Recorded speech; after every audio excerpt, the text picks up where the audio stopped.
You know what? I'm giving up. Good Lord. This hill done about killed me coming up here. There ain't no way.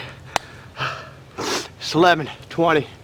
I got in on this public area this morning and I had a bird gobble way back in here at my locator. So I made my way, took about a half hour, worked my way back in there.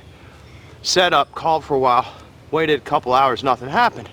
So I was hiking back out and doing a little running and gunning, and I had this bird answer me down over here, over this lip. Sounds like he's about 3/4 of a mile away. There's no way I can get to him on foot, but he's hot.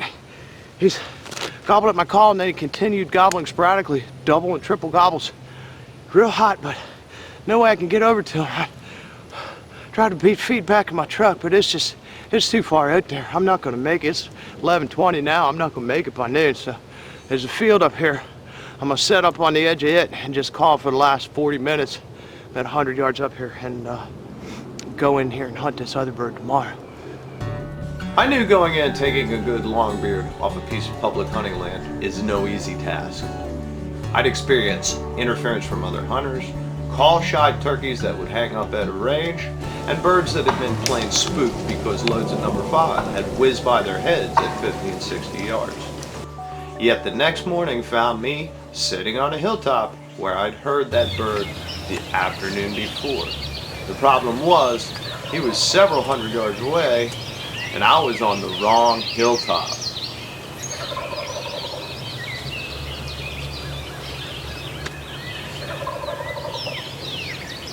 It was time to make a move.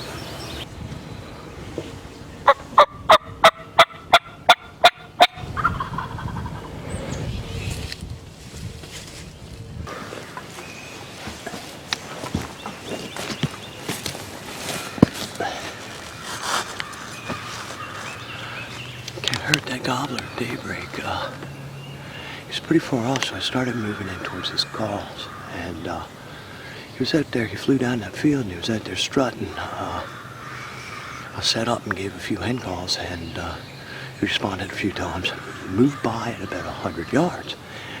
Looked down in the woods to see if he saw the hen that was calling. And I almost wish I had a decoy up, but I don't use them out here on public land because I don't really feel like taking a load of number 5s from some moron. But anyway, he moved off into the tree line. Now, he stopped responding to my calls. So instead of waiting here and hoping he pops out again, there's another field about 50, 60 yards on the other side of those trees he went into. I'm going to swing around through the woods, set up on the edge of that field, see if I can't get him going again. Maybe I'll get a shot. I hunted that hilltop gobbler for 3 days. I heard him often, but the only bird that I actually saw after that first morning was the object of the gobbler's affections. I decided it was time to move on to a different public hunting area.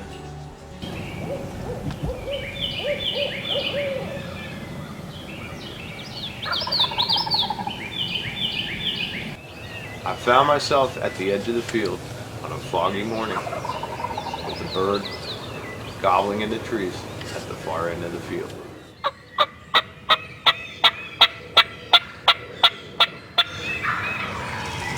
Unlike birds on private holdings, pressured birds often refuse to expose themselves to the open, preferring instead to stay in the brush line. I caught glimpses of this longbeard fanning from the brush along the edge of the field, and even saw him a few times walking back and forth inside the tree line. With him in the brush line, it makes a shot opportunity very difficult. And after about a half hour of his antics gobbling and displaying in the brush line, one of the local girls joined the party.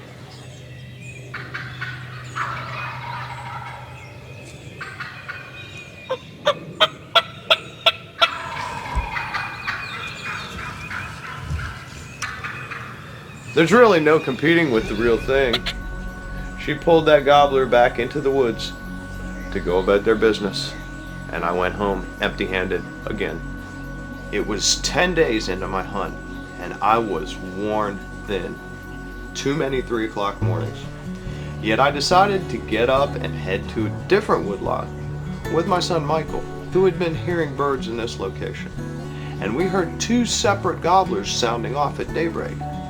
Michael decided to set up and work a bird that had flown down and was gobbling from a fixed position.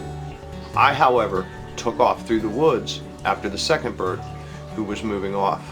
And I set up on a hilltop where I had seen a lot of hen scratching. That bird gobbled well at my calls, but he would not budge.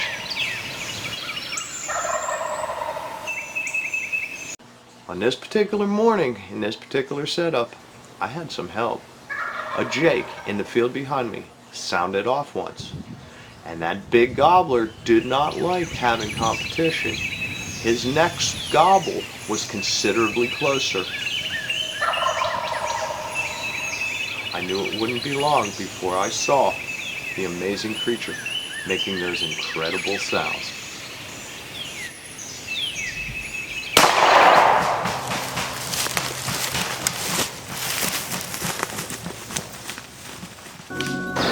Nice public land longbeard. There's something about the sun-dappled spring woods. Even when you think you've used your last ounce, you get up that one last morning and head for the field, and that old turkey gobbles and heads the other way, then you're off and running again. Most of the time they'll defeat you, but every now and then